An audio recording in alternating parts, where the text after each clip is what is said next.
start the topic School of Jurisprudence, and under that topic we will going to study historical school of jurisprudence. Before I going to start the lecture, let me tell you this law series is an initiative for the benefit of judicial service aspirant and students who are doing graduation and the students who are preparing for UGC NET exam. So let's start. First of all, we will study features of historical school. Historical school का features हम देखते हैं. सो historical school concentrate करता है evolution of law पे from the primitive legal institution of the ancient communities. Historical school study करता है कि लॉ कैसे इवॉल्व कर रहा है, लॉ कैसे इवॉल्व किया फ्रॉम द एंशियंट कम्युनिटीज़.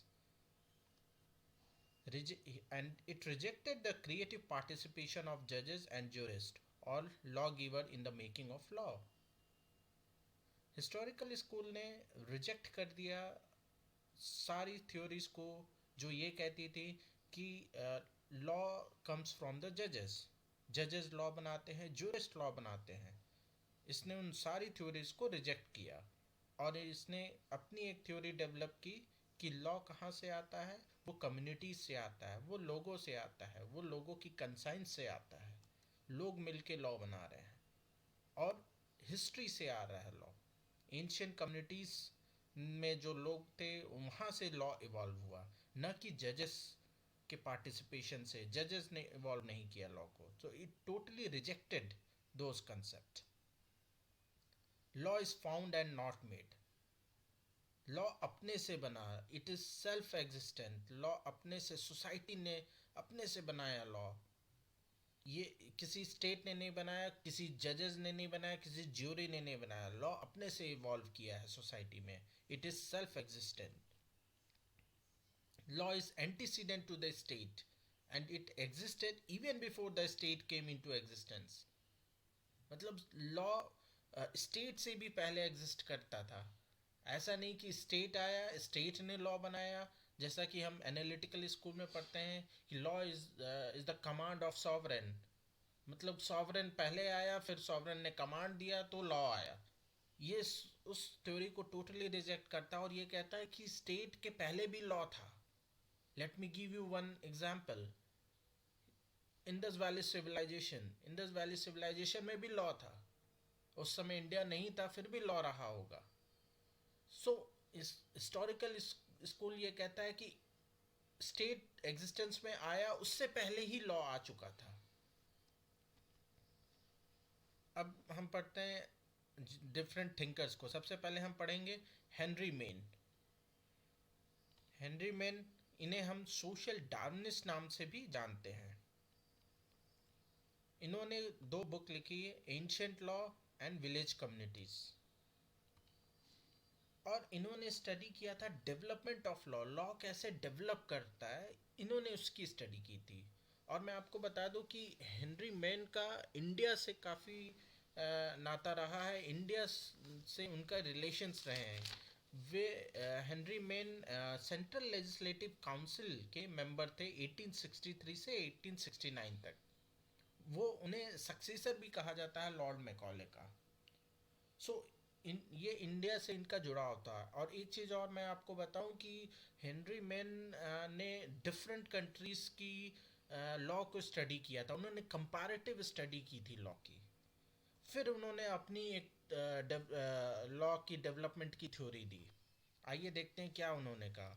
तो डेवलपमेंट ऑफ लॉ पे उन्होंने कहा कि all ancient society were developed on the same pattern called pater फैमिलियाज.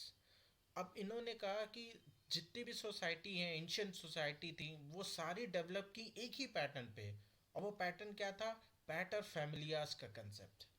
पैटर फैमिलियास क्या होता है? ये होता है पैट्रियर्कल फैमिली से रिलेटेड. मीन्स जो मेल मेंबर है, जो सीनियर मोस्ट मेल मेंबर है फैमिली का, उस वो लॉ बनाता है. वो लॉ बनाता है अपने फैमिली के लिए. तो हेनरी मैन का ये कहना था कि सारी एंशियंट सोसाइटी में, चाहे वो इंडिया की रही हो, चाहे वो जर्मनी की रही हो, कहीं की भी हो, वहाँ पे पैटर फैमिलिया का कंसेप्ट था और लॉ का डेवलपमेंट वहीं से हुआ. Law is based on status of a person, wife, son, husband, उनके स्टेटस पे बेस्ड करता था लॉ. अगर आदमी करता है फैमिली का, then he is the law maker. So the law is based on the status of the member. It is the position in ancient society. Now this position was changed. और change होके क्या हुई, अब status से contract में आया, convert हुआ. The movement of progressive society from status to contract. Society ने प्रोग्रेस किया और प्रोग्रेस करने के कारण क्या हुआ कि कंसेप्ट चेंज हुआ. स्टेटस अब लॉ स्टेटस से नहीं कॉन्ट्रैक्ट से बनाया जाता था. लोगों के बीच, लोग अपने बीच में कॉन्ट्रैक्ट करते थे और लॉ को बनाते थे. Institution of pater family withered away and now right and obligation were dependent on the individual contract and free negotiation between persons. So now the law is made by the individual contract between the person. अब लोगों के बीच में contract होता था और वो law बनाते थे. तो ये शिफ्ट हो गया. पहले पैट्रियार्कल फैमिली थी, अब कॉन्ट्रैक्ट के द्वारा लॉ बनाया गया. अब फिर से रिवर्स हुआ ट्रेंड. ट्रेंड रिवर्स होता है और फिर से हम जो है देखते हैं कि कॉन्ट्रैक्ट से फिर स्टेटस से लॉ बनने लगे. कैसे? सो इंडस्ट्रियलाइजेशन होता है सोसाइटी में, अर्बनाइजेशन हुआ, मॉडर्नाइजेशन हुआ. तो उसके बाद ये ट्रेंड रिवर्स कर गया कि स्टेटस से कॉन्ट्रैक्ट को जो ट्रेंड आ रहा था, अब अगेन कॉन्ट्रैक्ट से स्टेटस पे चला गया. कैसे चला गया? Let me give you one example. Industrialisation होता है सोसाइटी में. इंडस्ट्रियलाइजेशन के कारण बहुत सारी ट्रेड यूनियंस बनती हैं, बहुत सारे ग्रुप्स बनते हैं, यूनियंस बनती हैं. अब उस यूनियन में कोई एक लीडर होता है, वो सारे यूनियन के मेंबर के लिए अकेला आवाज़ उठाता है, वो अकेला लॉ बनाता है, रूल्स बनाता है. तो हमने देखा कि अब स्टेटस ऑफ पर्सन फिर से इम्पोर्टेंट हो गया सोसाइटी में. तो कैसे ये लॉ डेवलप कर रहा है सोसाइटी में? पहले पैट्रियार्कल फैमिली थी, वो लॉ बनाती थी, वहाँ का जो करता था स्टेटस ऑफ पर्सन वो डिटरमाइन करता था. फिर क्या होता कि लोगों की इंडिविजुअल फैमिली होने लगी, तो लोग आपस में दो फैमिलीज के बीच में कॉन्ट्रैक्ट हुआ और वो लॉ बनाए. फिर आप देखते हैं कि नहीं, अगेन पूरी कई फैमिलीज मिलके वो एक यूनियन बनाती हैं और अपने लिए एक खुद लॉ बनाता है. वो स्टेटस होता है, उस पर्सन का स्टेटस होता है और वही लॉ बनाता है. तो इस तरह से सोसाइटी का डेवलपमेंट हुआ और इसकी स्टडी हेनरी मैन ने की. अब हम पढ़ते हैं फ्रेडरिक कार्ल वॉन सेवेग्नी को. इन्होंने भी स्टडी की इवोल्यूशन ऑफ लॉ की. इन्होंने बताया कि लॉ एक प्रोसेस के तहत वो इवॉल्व होता है, ये वो डेवलप करता है. और इन्होंने जो इवोल्यूशनरी थ्योरी दी थी वो डार्विन से भी पहले दी थी. डार्विन ने जो है थ्योरी ऑफ इवोल्यूशन दी, वो बायोलॉजिकल थ्योरी ऑफ इवोल्यूशन थी. और इन्होंने लॉ की थ्योरी दी, इवोल्यूशन थ्योरी दी, वो डार्विन से भी पहले दी. इसलिए डॉक्टर एलन ने कहा इन्हें कि ये डार्विनियन बिफोर डार्विन है. ये अक्सर क्वेश्चन आ जाता है जुडिशरी में या नेट में कि who call Savigny Darwinian before Darwin. So your answer is doctor Allen. इसी तरह हमें ये भी क्वेश्चन आ सकता है कि who is the Darwinian before Darwin और who is said to be a Darwinian before Darwin. Then your answer will be the Karl von Savigny. And now the another question which may come in your exam, that uh, who has written the book History of Roman Law in Middle Ages. जितने भी books होती हैं, जो भी famous book हैं, जितने भी thinkers हैं, उन्हें ज़रूर याद रखना चाहिए, क्योंकि इस पे एक क्वेश्चन ज़रूर बनता हो, चाहे वो जुडिशरी के एग्ज़ाम हो, चाहे वो यूजीसी नेट के एग्ज़ाम हो. इसलिए आप प्लीज़ इन्हें बहुत ध्यान से पढ़िए और इन्हें याद रखिए. आइए देखते हैं इनके और क्या क्या कंसेप्ट थे जो इन्होंने दिए. इन्होंने एक कंसेप्ट दिया वोकजेस्ट का. अब वोक्जिस्ट क्या है? Volksgeist is actually a source of law. Volksgeist एक सोर्स ऑफ लॉ है।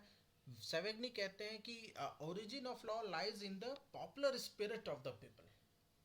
लॉ कहाँ लाई करता है, लॉ का ओरिजिनेशन कहाँ होता है, तो वो स्पिरिट ऑफ द पीपल में, पीपल के कॉन्शियसनेस में लॉ लाई होता है। मतलब लोग ही लॉ बना रहे हैं। इनका ये कहना था लॉ लोगों के द्वारा बनता है। तो spirit of the people, Volksgeist का मतलब है spirit of the people. Law lie in the consciousness of the people, on the will of the people. फिर इनका क्या कहना है, since law should always conform to the popular consciousness, that is Volksgeist, custom not only precedes legislation but it is superior to it. सो ये custom को legislation से भी superior मानते थे। लेजिस्लेशन क्या है, जो कि पार्लियामेंट बना रही है। तो इनका कहना था कि सोर्स ऑफ लॉ हालांकि दोनों है, लेजिस्लेशन है, कस्टम भी है, बट कस्टम लेजिस्लेशन से भी ज़्यादा इंपॉर्टेंट है as a source of law. फिर इन्होंने क्या कहा कि law develops like a language. Law एकदम लैंग्वेज की तरह डेवलप करता है। लैंग्वेज क्या है, जैसे कि मान लीजिए हमारी कोई लोकल लैंग्वेज है, ग्रुप ऑफ पर्सन मिलके एक लोकल लैंग्वेज को डेवलप करते हैं, वो अपने में उसी भाषा को इस्तेमाल करते हैं, फिर वो धीरे धीरे धीरे धीरे वो डेवलप करती है वो लैंग्वेज। तो इन्होंने भी क्या कहा कि law has a national character. Law has a national character and it develops like a language and bind people into one whole because of their common faith, belief and conviction. तो इन्होंने comparative study की law की language से। इन्होंने कहा कि जैसे language develop करता है, लोगों को एक ग्रुप में बांध के रखता है लैंग्वेज, वैसे ही लॉ का भी वही काम है। लॉ भी डेवलप करता है और वो लोगों को बांध के रखता है। Law grows with the growth of the society and gains its strength from the society itself, and finally it withers away as the nation loses its nationality. So law grow करता है, जैसे जैसे सोसाइटी बढ़ती है वैसे वैसे law भी grow करता है, स्ट्रेंथन होता है लॉ। और जैसे जैसे सोसाइटी समाप्त होती है, ख़त्म होती है, लॉ भी ख़त्म हो जाता है। अब इन्होंने बताया कि early development of law is spontaneous, thereafter juris developed. इनको इनका कहना कि था कि अर्ली स्टेजेस में, एंशियंट स्टेजेस में कह लें, लॉ का डेवलपमेंट कैसे हुआ, वो नीड के अकॉर्डिंगली हुआ। लोग आपस में अपने नीड के अकॉर्डिंगली लॉ को डेवलप किया, उन्होंने लॉ को बनाया और उसका डेवलपमेंट किया। फिर उसके बाद से जूरिस्ट ने इसको डेवलप किया। इन्होंने दो तरह की लॉ की डेवलपमेंट की बात कही। एक इन्होंने कहा कि first is political element and the second one is first is political element and the second one is juristic element. पहले पॉलिटिकली डेवलप्ड हुआ लॉ, फिर उसके बाद से ज्यूरिस्टिक एलिमेंट का डेवलपमेंट हुआ, फिर ज्यूरिस्ट ने लॉ को डेवलप किया। फिर इन्होंने कहा he is oppose to codification of law in Germany. ये काफ़ी अगेंस्ट थे जर्मनी के कोडिफिकेशन, लॉ के कोडिफिकेशन के लिए। इन्होंने कहा कि जर्मनी में लॉ का कोडिफिकेशन होना ज़रूरी नहीं है। इन्होंने क्रिटिसाइज किया। क्यों किया कि as common consciousness had not adequately developed and codification would hinder the growth of law. तो इन्होंने रीज़न दिया कि क्यों ज़रूरी नहीं है जर्मनी में कोडिफिकेशन लॉ की, क्योंकि वहाँ पे अभी भी लोगों के बीच में स्ट्रेंथन नहीं है, लोगों के बीच में कॉन्शियसनेस नहीं है, और लोगों के बीच में अभी भी जुड़ाव नहीं है, यूनियन नहीं है। जब तक यूनियन नहीं होगी तब तक लॉ का डेवलपमेंट नहीं हो सकता अच्छी तरह से। इसलिए कोडिफिकेशन की ज़रूरत नहीं है जर्मनी में। तो ये अगेंस्ट थे codification of law in Germany. Law is continuous and unbreakable process. इनका कहना था कि लॉ एक कंटिन्यूस प्रोसेस है और एक वो अनब्रेकेबल प्रोसेस है। अब हम अदर थिंकर्स को भी देखते हैं, ये भी इम्पॉर्टेंट है। कभी कभी इनके भी स्टेटमेंट आ जाते हैं, इनकी भी थ्योरी आती है, और ऑप्शन में आ जाता है कि ये कि किन्होंने ये स्टेटमेंट दिया।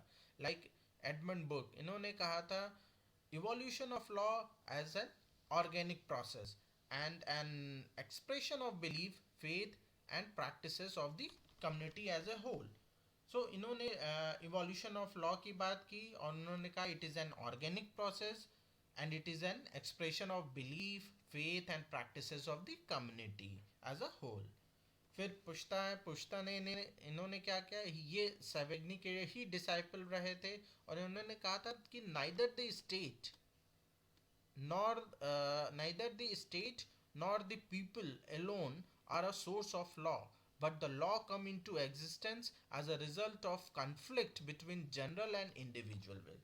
तो ये कहते हैं कि ना ही स्टेट और ना ही पीपल अलोन वो सोर्स ऑफ लॉ है, बल्कि सोर्स लॉ कहाँ से आता है, वो इंडिविजुअल और जनरल विल से आता है लॉ।